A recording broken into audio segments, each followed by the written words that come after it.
दानवीर कर्ण के थे 10 पुत्र। महाभारत युद्ध के बाद सिर्फ एक बच्चा था जीवित।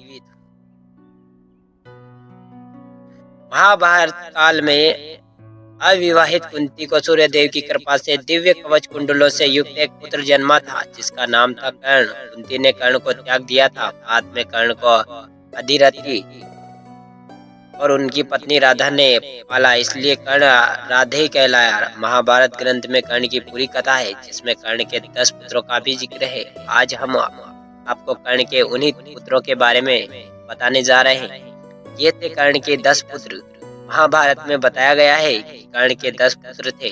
उनके नाम थे वृषसेन, चित्रसेन, सत्यसेन, सुषेण, सुदामा, शत्रुंजय, दिपाता, बनसेन, प्रसेन और वृषकेतु।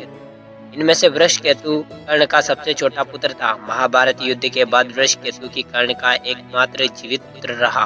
कर्ण की पत्नियों के नाम वृषाली और सुप्रिया थे। कर्ण का पहला विवाह 32 साल की उम्र में हुआ।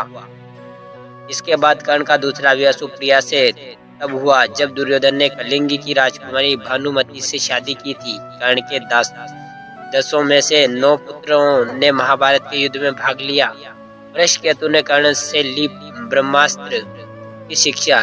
24 वर्षों से महाभारत और भागवत गीता की कथा सुना रहे कथावाचक भगत सिंह दास राठौर कहते हैं कि कर्ण ने बचपन में द्रोणाचार्य से शिक्षा ग्रहण की थी। बाद में ब्रह्मास्त्र की विद्या सीखने के लिए कर्ण परशुराम के पास गया, जहां से विजय धनुष लेकर लौटा। कर्ण से ही उसके सबसे छोटे पुत्र वृषकेतु ने ब्रह्मास्त्र चलाना सीखा। अर्जुन ने मारे 4। महाभारत युद्ध में मरे 9 पुत्र। महाभारत युद्ध में कर्ण के 4 पुत्र अर्जुन द्वारा मारे गए, जो सुदामा, वृषसेन, शत्रुंजय और दीपादा थे। इनमें 3 पुत्र चित्रसेन, सुषेण व सत्यसेन नकुल द्वारा मारे गए।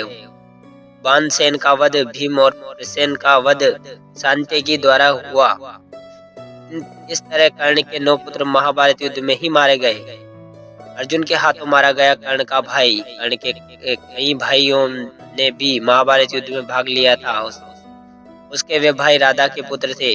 कर्ण का एक भाई अर्जुन के हाथों मारा गया था जब कर्ण ने दुर्योधन के साथ विराट नगर में जाकर आक्रमण कर दिया था।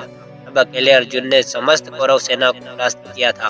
वहीं कर्ण के भाई का अर्जुन से युद्ध हुआ था और कर्ण के देखते ही देखते उनके भाई को अर्जुन ने मार डाला। वहीं कर्ण मौके से भाग गया। तो साथियों, आई होप आपको ये कहानी अच्छी लगी होगी। कहानी अच्छी लगी हो तो हमारे चैनल को सब्सक्राइब करके वीडियो को लाइक कर दीजिएगा। चलिए साथियों, मिलते हैं किसी नई कहानी के साथ, नए टॉपिक के साथ। तब तक के लिए धन्यवाद।